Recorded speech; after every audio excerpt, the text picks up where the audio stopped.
You ready to hear a really cool new children's book? It's actually a leadership book, but it's for kids. I happen to know the author, and well, one of the authors, Eric Thurwanger, who's a Marine and is in one of my networking circles called the Next Level Networking.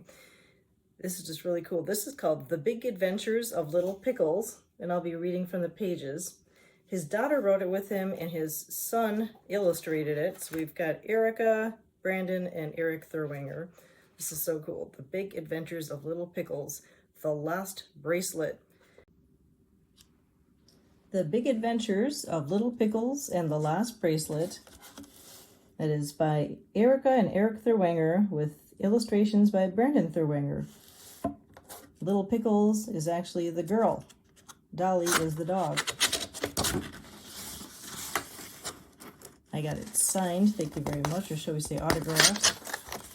It says, dedicated to our family. This adventure was inspired by the challenges faced by Erica, Gina, Brandon, Jacob, and Erica Thurwanger. Cheers to all of the family members out there that have turned tough times into adventures. Beep, beep, beep.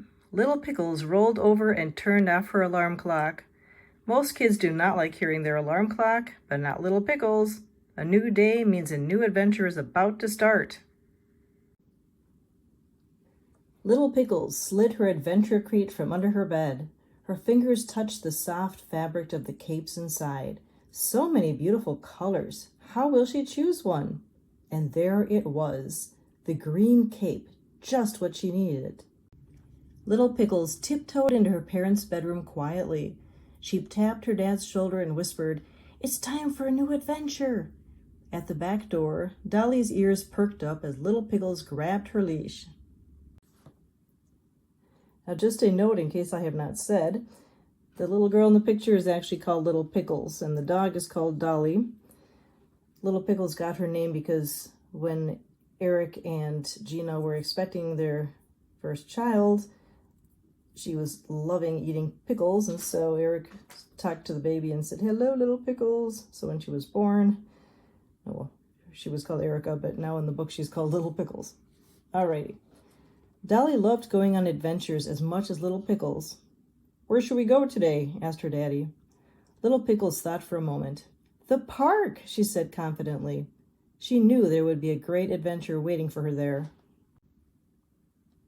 And I tell you, these illustrations are so neat and colorful. They're by Brandon Thurwanger, his son. Little Pickles went down the slides, climbed the ropes, and swung on the bars, waiting for her adventure to start. But nothing happened. Daddy was ready to go, but said, "Do you want me to push you on the swings before we leave?" Little Pickles jumped up on the swing, but couldn't smile. What happened? Why didn't she find an adventure? "I guess I won't have one today," she thought. But then the swing took her high into the air. When she looked down, she saw something sparkle in the sand. She was so excited. Her daddy pushed once more, and she looked for the sparkle, and there she saw it.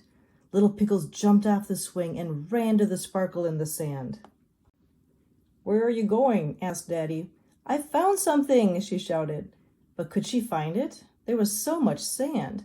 Where was it?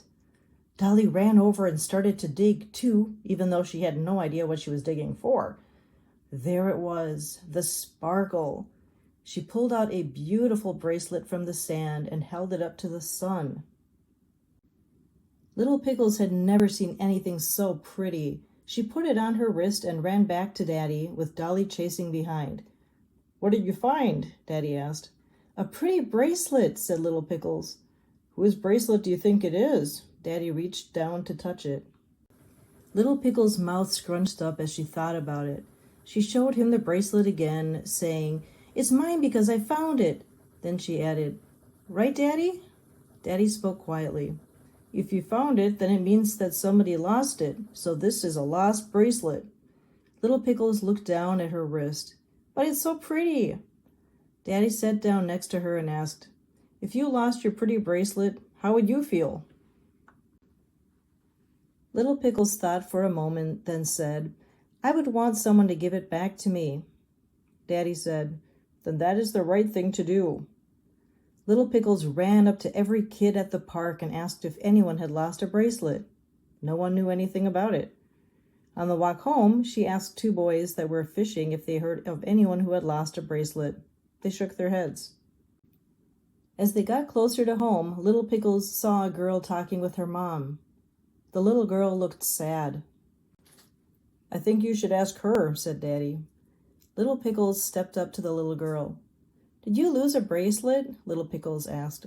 The little girl wiped a tear from her eye. "Yes, I did." Little Pickles showed her the bracelet. "Does it look like this?" The little girl's eyes lit up. "Yes, my bracelet!" Little Pickles slid it from her arm and held it out. "The bracelet is not lost anymore," said Little Pickles. The little girl put on her bracelet and the two girls hugged. This was a great adventure. Daddy told Little Pickles that he was enormously proud of her for not keeping the bracelet. Just then, the wind made a dollar bill fly up right next to Little Pickles' feet. She picked up the money and laughed. "I'll find out who this belongs to tomorrow," Little Pickles declared, a new adventure already in her head. After dinner, Little Pickles folded her cape and placed it carefully in her adventure crate. She placed Dolly on the bed. "You know what, Dolly? Today our adventure showed me that just because you find something, it doesn't mean it's yours. I really liked the bracelet, but I liked giving it back even more." Little Pickles set her alarm clock for the next day. Then she turned off her lights and put her head on her pillow. "I cannot wait for my next adventure."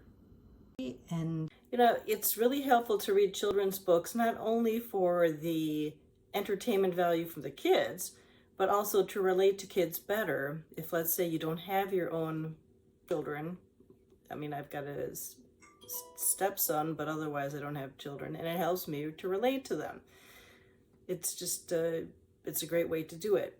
It's a great gift to give, and it's also a fun reminder of childhood memories. Like the time that I found a checkbook and I almost decided to play with it. My mom says, "No, you look at the address that's on the checks and you send it back to them." And actually, I got a reward. So it was pretty cool. Anyhow, thanks for tuning in, and please share this video with those who you know who like children's books, those who own children's bookstores. You get the idea. Let's spread the word, share it, help other people out, okay? And then my channel will explode and everyone will be really happy because they were helped by it. See you soon. Thanks.